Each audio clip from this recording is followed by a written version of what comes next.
ನಮಸ್ಕಾರ ಸ್ನೇಹಿತರೆ. ನಾವೆಲ್ಲರೂ ಯಶಸ್ವಿಯಾಗಬೇಕು, ಸುಖಿಯಾಗಿ ಬದುಕಬೇಕು, ಒಳ್ಳೆಯ ವ್ಯಕ್ತಿಗಳಾಗಬೇಕು ಎಂಬ ಕನಸುಗಳನ್ನು ಹೊಂದಿರುತ್ತೇವೆ. ಆದರೆ ಈ ಕನಸುಗಳನ್ನು ನಿಜ ಮಾಡಲು ನಾವು ನಮ್ಮನ್ನು ನಿತ್ಯವೂ ಸುಧಾರಿಸಿಕೊಂಡು ಹೋಗಬೇಕಾಗಿದೆ. ಆತ್ಮವಿಕಾಸ ಎಂದರೆ ಪ್ರತಿದಿನ ಸ್ವಲ್ಪ ಉತ್ತಮವಾಗಿ ಬೆಳೆಯುವುದು, ಹೊಸತನ್ನು ಕಲಿಯುವುದು ಮತ್ತು ನಮ್ಮ ದೋಷಗಳನ್ನು ಸರಿಪಡಿಸಿಕೊಳ್ಳುವುದು.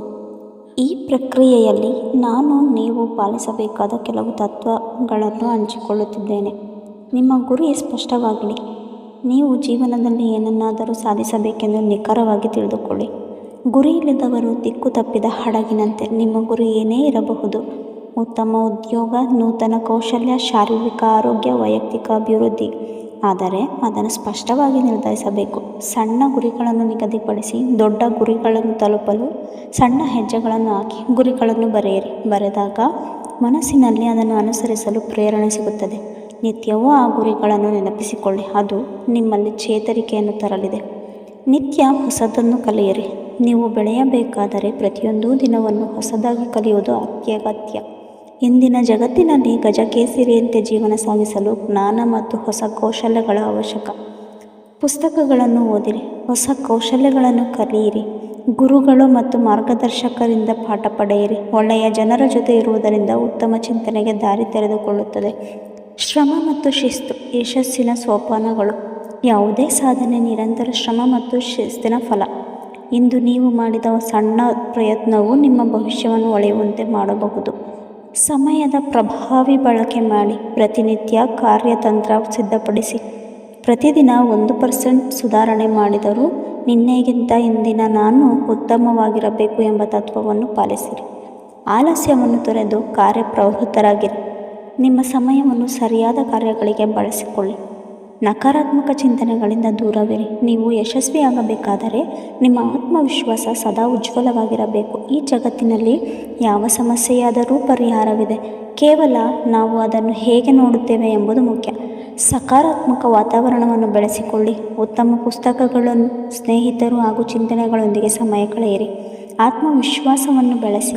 ನಿಮ್ಮ ಶಕ್ತಿಗಳನ್ನು ಗುರುತಿಸಿ ಮತ್ತು ಶ್ರದ್ಧೆಯಿಂದ ಕೆಲಸ ಮಾಡಿ. ಹೊಸ ಅವಕಾಶಗಳತ್ತ ಗಮನ ಹರಿಸಿ. ಸಮಸ್ಯೆಗಳಿಗಿಂತ ನಿಮ್ಮ ಉದ್ದೇಶದ ಕಡೆ ಗಮನ ಕೊಡಬೇಕು. ಆರೋಗ್ಯ ಮತ್ತು ಮನಸ್ಸಿನ ಸಮತೋಲನ. ಯಾವುದೇ ಗುರಿಯನ್ನು ತಲುಪಲು ನಮ್ಮ ದೇಹ ಮತ್ತು ಮನಸ್ಸು ಸಮತೋಲನವಾಗಿರಬೇಕು. ಅಂದರೆ ನಿಮ್ಮ ಆರೋಗ್ಯಕ್ಕೆ ಅತ್ಯಂತ ಪ್ರಾಮುಖ್ಯತೆ ನೀಡಬೇಕು. ಪ್ರತಿದಿನ ವ್ಯಾಯಾಮ ಮಾಡಿ. ಸರಿಯಾದ ವ್ಯಾಯಾಮ ಮತ್ತು ಯೋಗ ನಿಮ್ಮ ದೇಹ ಮತ್ತು ಮನಸ್ಸಿಗೆ ಶಕ್ತಿಯನ್ನು ನೀಡುತ್ತದೆ. ನಿಮ್ಮ ಆಹಾರ ಚಟುವಟಿಕೆಯನ್ನು ನಿಯಂತ್ರಿಸಿ. ನಿಮ್ಮ ಸಮತೋಲನಯುಕ್ತ ಆಹಾರ ಸೇವಿಸಿ. ಮಾನಸಿಕ ಆರಾಮ ಪಡೆಯಲು ಧ್ಯಾನ ಮಾಡಿ. ಮನಸ್ಸಿಗೆ ನೆಮ್ಮದಿ ಕೊಡುವ ಅಭ್ಯಾಸಗಳನ್ನು ಬೆಳೆಸಿ. ಸೋಲು ಹೊಸ ಪಾಠ ಕಲಿಯುವ ಗುರು. ನಾವು ಜೀವನದಲ್ಲಿ ಹಲವಾರು ಬಾರಿ ಸೋಲುತ್ತೇವೆ. ಆದರೆ ಸೋಲಿನಿಂದ ಹೆದರಿದರೆ ಅದು ಹೀನತೆ. ಅದನ್ನು ಪಾಠವನ್ನಾಗಿ ಪರಿಗಣಿಸಿ. ಸೋಲಿನಿಂದ ಪಾಠ ಕಲಿಯಿರಿ. ನೀವು ಯಾವ ತಪ್ಪನ್ನು ಮಾಡಿದ್ದೀರೋ ಅದನ್ನು ಪರಿಷ್ಕರಿಸಿ. ಪುನಃ ಪ್ರಯತ್ನ ಮಾಡಿ. ಧೈರ್ಯದಿಂದ ಮತ್ತೆ ಮುಂದುವರೆಯಿರಿ. ಸೋಲು ಮುಗಿದಿಲ್ಲ, ಅದು ಹೊಸ ಆರಂಭ. ನಿಮ್ಮ ಪ್ರಯತ್ನ ಯಾವಾಗಲೂ ಮುಂದುವರಿಯಬೇಕು. ಪ್ರತಿದಿನ 1% ಉತ್ತಮವಾಗಿರಿ. ನಿಮ್ಮ ಜೀವನವನ್ನು ಬದಲಾಯಿಸಲು ಒಮ್ಮೆಲೆ ದೊಡ್ಡ ಬದಲಾವಣೆ ತರುವ ಅಗತ್ಯವಿಲ್ಲ. ಪ್ರತಿದಿನ ಒಂದು ಸಣ್ಣ ಸುಧಾರಣೆ ಮಾಡಿದರೆ ಒಂದೇ ವರ್ಷದಲ್ಲಿ ನೀವು ನಿಮ್ಮ ಜೀವನದ ಅತ್ಯುತ್ತಮ ಆವೃತ್ತಿಯಾಗಿ ಬೆಳೆಯಬಹುದು. ನಿತ್ಯ ಹೊಸ ಸಣ್ಣ ಅಭ್ಯಾಸವನ್ನು ಅನುಸರಿಸಿ. ಅತ್ಯಂತ ಮುಖ್ಯ ಕಾರ್ಯಗಳನ್ನು ಮೊದಲು ಮಾಡಿ. ನಿಮ್ಮ ಜೀವನ ಶೈಲಿಯಲ್ಲಿ ಪ್ರಗತಿಯತ್ತ ಕದಲುವ ದಿಟ್ಟ ಹೆಜ್ಜೆ ಇಡಿ. ನೀವೇ ನಿಮ್ಮ ಜೀವನದ ಶಿಲ್ಪಿ.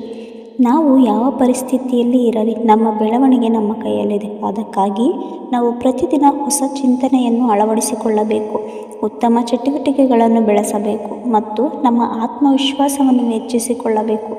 ನಿತ್ಯ ನೀವು ನಿಮ್ಮ ಮೇಲೆ ಕೆಲಸ ಮಾಡಿದರೆ ನೀವು ಇಚ್ಛಿಸಿದ ಯಾವ ಯಶಸ್ಸನ್ನಾದರೂ ತಲುಪಬಹುದು.